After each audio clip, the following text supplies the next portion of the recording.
Autoline Daily is brought to you by Bridgestone, passion for excellence. No, your clocks aren't wrong. It really is time for another episode of Autoline Daily. I'm Peter Lorenzo, the Autoextremist, like you didn't already know that. I'm stepping up by sitting down in the anchor chair for John, who's still living it up in Paris. Here's the latest news we could dredge up from the murky depths of the internet and other sources. As we've reported, the age-old rivalry between China and Japan is heating up. This friction has far-reaching consequences even for the auto industry. According to Bloomberg, Toyota has set up a task force on rare earth metals following reports that China banned exports to Japan. Apparently, the company has struck a deal with Lynas Corporation, a Sydney, Australia-based mining operation. Toyota is looking to diversify its supply of these important metals, which are a vital part of hybrid and electric vehicles. China controls 90% of the global market for rare earths. The ban disproportionately affects Japan because it consumes 65% of China's exports. Yesterday, the Obama administration backed legislation that would push states to toughen standards for young people getting their driver's license. According to the Detroit News, the law would mandate 3 stages of licensing: a learner's permit, an intermediate stage, and then a full license. It makes 16 the earliest age drivers could get a learner's permit and makes them wait until they're 18 before they can get an unrestricted license. Additionally, young drivers wouldn't be allowed to drive unsupervised at night, plus they face other restrictions. States that don't comply within 3 years would lose federal funding for highway construction. A very good thing, I might add, if they can actually pull it off. And speaking of driving laws, a new study done by the Highway Loss Data Institute shows that texting bans don't work. Researchers studied 4 states that recently enacted bans and compared them to nearby states without ones. They found that the bans don't reduce accidents, and in some states, accidents were higher than before. This doesn't mean it's safe to text and drive, it just means a ban won't reduce accidents. So why aren't they cutting crashes? The researchers hypothesize that people are just ignoring them. Dodge's days are numbered, at least in the UK. According to Autocar, the brand will disappear once its slow-selling Journey crossover is pulled from the market. It's currently the only Dodge vehicle offered in the UK. The Nitro and Caliber were axed in May following weak sales. The brand will maintain a presence in other European markets, but only as a niche player.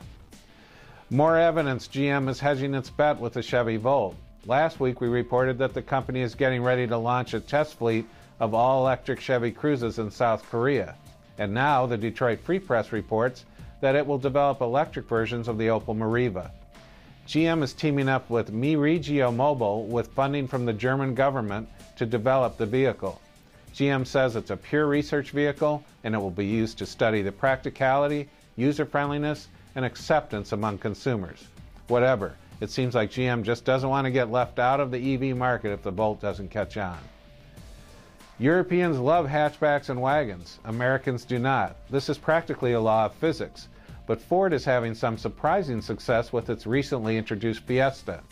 The 5-door hatch is attracting more buyers than expected, with a take rate exceeding 60%.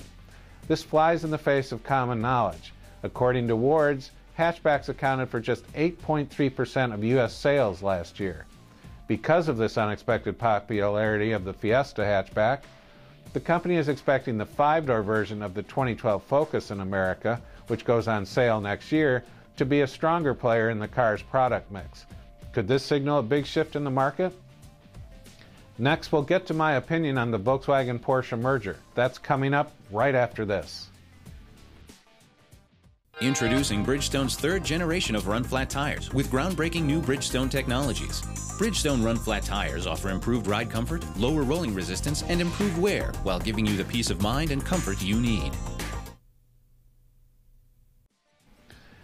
Volkswagen's grand plan to absorb Porsche into the Volkswagen Group empire is shaping up to be a giant bowl of not good.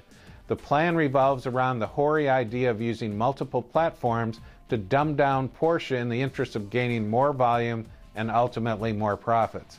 Now, as for generating profitability, I never have a problem with that. It's why they call it business. It's the dumbing down part that I have a huge problem with. For starters, there are plans to do a Porsche version of the Audi Q5 called the Cajun, so the Cayenne can have a little brother. I get the whole peppery motif, but really? Of all the things Porsche had on their future product wish list, do you actually think having a little brother to the Cayenne was priority number one before Volkswagen got involved? A super light, bare-bones sports car with a small displacement four-cylinder engine and some form of electric assist that delivers a power-to-weight ratio close to the current standard Boxster and real-world fuel economy of 50 miles per gallon or more in urban driving? Yeah, I could see that. Or how about a future Porsche 911 utilizing the technology from the 918 Spyder supercar concept? Yep, I could easily imagine something like that too. But another warmed-over Volkswagen product that will be wearing the Porsche crest, and yet another truck to boot? Not so much. I remember issuing a warning about the Volkswagen takeover of Porsche when it happened, saying that the official explanation that this benign takeover would allow Porsche to survive and thrive well into the future would be superseded by the ugly reality that Volkswagen's real plan is to extract every last dollar of profitability from this once exclusive maker of sports cars. Historical legacy and brand image be damned. After all, if a version of the Audi Q5 works for Porsche, why not a smaller, cheaper version of the Panamera based on the new Volkswagen sedan coming out of the new plant in Chattanooga, Tennessee? See where this could lead to? You get enough people on the more profitability through increased volume bandwagon, and before you know it, all semblance of reality will cease to exist, and Porsche will go mainstream with commoditized offerings like the Golf, or even worse, a Camry. But then again, we've been down this road before with Porsche and Volkswagen. Remember the 924? The cheap, underpowered Volkswagen sporty car with the Porsche crest on its nose and with the Porsche price to boot? When will they ever learn? And that's the high-octane truth for this week and the end of today's show. I'm Peter Lorenzo. I invite you to read this column and a decade's worth of more content at my website, Autoextremist.com. Anyway, thanks for checking out Autoline Daily. We really do appreciate it. Keep your hands on the wheel, your eyes on the road, and your foot hard down on the gas. Later.